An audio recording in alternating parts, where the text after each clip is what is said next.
Olá, queridos na paz, que a graça do Senhor possa estar alcançando o seu coração. Eu sou o pastor Júlio César, eu quero meditar de forma muito objetiva sobre aquilo que Deus colocou no meu coração para compartilhar contigo.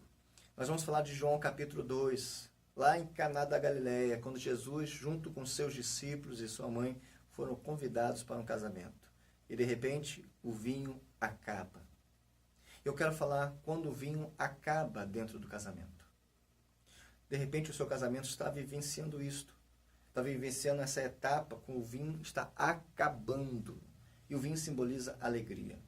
Eu quero te nortear de forma pontual sobre alguns cuidados. Primeiro cuidado, olhe, preste atenção, cuide para que tudo aquilo que está no seu casamento seja convidado por você. Então, cuidado, convide o que é certo para dentro do seu casamento. Jesus ele foi convidado juntamente com seus discípulos e sua mãe para estar ali naquele casamento. Será que tudo que está no seu casamento você convidou? Será que tudo que há dentro do seu casamento foi convidado por você? Existem alguns penetras. São pessoas que entram no casamento sem serem convidados. Será que existem situações, existem emoções, existem traumas, existe um histórico que está dentro do seu casamento que você não convidou? Outra questão é que o casamento é semelhante a uma talha de água. Ali naquele casamento existiam algumas talhas de água que estavam preparadas para a purificação dos judeus. E Jesus utilizou daquelas talhas que estavam cheias para transformar a água daquilo ali em vinho. E eu te pergunto, qual é o nível de água que está o seu casamento? Qual é o nível que está o seu casamento? Porque o que acontece? Simplesmente nós precisamos encher cada dia mais o nosso casamento de alegria, de amor, de companheirismo. Por quê? Porque o casamento é semelhante a uma conta corrente. Quanto mais nós depositamos, mais teremos condição de sacar, de retirar. Se você não coloca, se você não deposita, é como se você tivesse aquela talha, se você não encher de água, quando buscar água para ser transformada em vinho, não teria água. Mas Jesus teve água para transformar em vinho porque alguém encheu. Você tem enchido as talhas do seu casamento? O casamento é um território de cooperação. Eu gosto muito porque quando eu olho esse texto, a gente percebe que todo mundo está trabalhando ali. Tem ali a mãe de Jesus que fala com Jesus. Jesus ele vai e pede lá aos serventes. Tem o mestre que é o responsável da festa. E você percebe que é uma cooperação. Um pega a água, o outro manda o outro provar, e chega ali, prova e leva então até ao mestre-sala. Então, o que acontece? Há uma cooperação. O casamento é uma cooperação. Eu gosto da comparação que diz o seguinte: o casamento ele tem que ser mais parecido com frescobol, aquele jogo que a gente brinca com as raquetes de madeira na praia, do que com tênis. Sabe por quê? Porque no tênis nós temos adversário. Frescobol não, nós temos parceiros.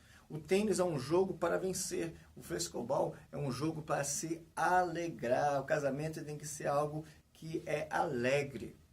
Então, o seu casamento tem que ser mais parecido com o frescobol do que com o tênis. Não deve ter competição dentro do casamento. Eu digo ainda mais, cuidado com a comparação no casamento.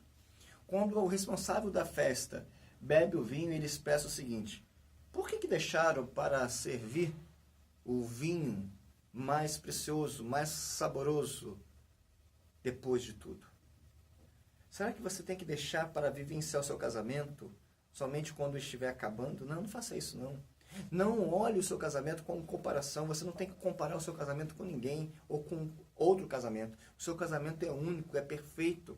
Mesmo que não seja perfeito na execução, é perfeito no coração de Deus. O mito da grama mais verde. Queridos, essa grama que eu estou falando é aquela grama que você olha para a casa do vizinho e está mais verde do que a sua. Isso é um mito. Porque a dificuldade que existe lá, existe aqui também. Existe no seu casamento. Você não tem o direito de comparar o seu esposo ou sua esposa com ninguém da mídia. Ninguém que você conhece. Sabe por quê? Porque ninguém vivencia a história de vida que você tem. Eu digo mais, quando nós começamos a comparar o nosso casamento, vem um grande problema, que é a possibilidade de você querer escolher outra pessoa. E isso causa o divórcio. Quando você não mais tem os olhos para a sua esposa ou para o seu esposo, e você começa a comparar, e você não quer mais aquele, você quer o outro, e vem então o divórcio. Eu quero trazer para vocês alguns dados sobre o divórcio. Vejamos.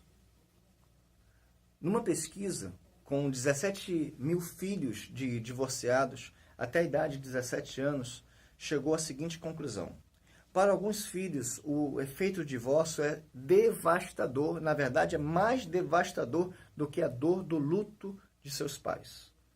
Filhos que vivem com a mãe, o padrasto, ou com a mãe divorciada têm um risco de 20 a 30% maior de sofrer acidentes graves e 40% a 70% maior de repetir de ano na escola. Filhos oriundos de casamento quebrado são responsáveis por mais de 70% dos casos de suspensão ou expulsão escolar. Filhos que vivem apenas com a mãe como a cabeça do lar são 50% mais suscetíveis a doenças psicossomáticas. Em uma outra comparação, existe uma psicóloga que diz o seguinte, que feridas do divórcio não diminuem substancialmente com o tempo, ou seja, o tempo não apaga. Quase a metade dos filhos de divorciados entra na idade adulta, sabe como? Com pessoas preocupadas, com menor rendimento em suas atividades, com autoestima baixa, pessoas suscetíveis a iras, e de cada 5 filhos, 3 se sentem rejeitados por seus pais. 5 anos depois do divórcio dos pais, mais de 1/3 dos filhos se sentem pior do que antes do divórcio. A metade dos filhos percebe que os pais ainda se desgastam um com o outro, mesmo depois do divórcio. 1/3 das mulheres e 1/4 dos homens sentem que fica ainda pior a situação depois do divórcio. Diante de todas essas informações que acabamos de ver aqui, você tem uma postura de entender que o casamento ele precisa persistir e o divórcio não é solução, porque o divórcio não melhora a pessoa, não melhora. Você às vezes quer divorciar para ser uma pessoa livre, uma pessoa feliz. Isto não é solução. A solução é elogie, ame, participe, esteja junto, trate o seu casamento. Eu quero finalizar dizendo o seguinte, no casamento você precisa estar atento. Existem sinais. Existia uma pessoa responsável para que o vinho não acabasse. Ali naquela festa havia uma pessoa responsável, mas que não cumpriu bem o seu papel. Você precisa cumprir bem o seu papel dentro do seu casamento. Você precisa simplesmente tomar conta do seu casamento. Existem níveis de alegria, de participação, de companheirismo. Cada um deve tomar conta daquilo que é responsável. A mulher, ela é um pouco mais poética, o homem é um pouco mais caçador, como diz alguns livros, mas nós precisamos equipar o nosso casamento com aquilo que Deus tem nos dado. O que é? A cooperação. Eu falei sobre isso, e essa cooperação deve ser apontada para a alegria. Eu termino dizendo o seguinte, o casamento, ele existe para que você seja uma pessoa feliz. Não morra de sede perto das talhas. As talhas estavam ali. Simplesmente, eles não teriam mais o vinho se Jesus não estivesse no casamento.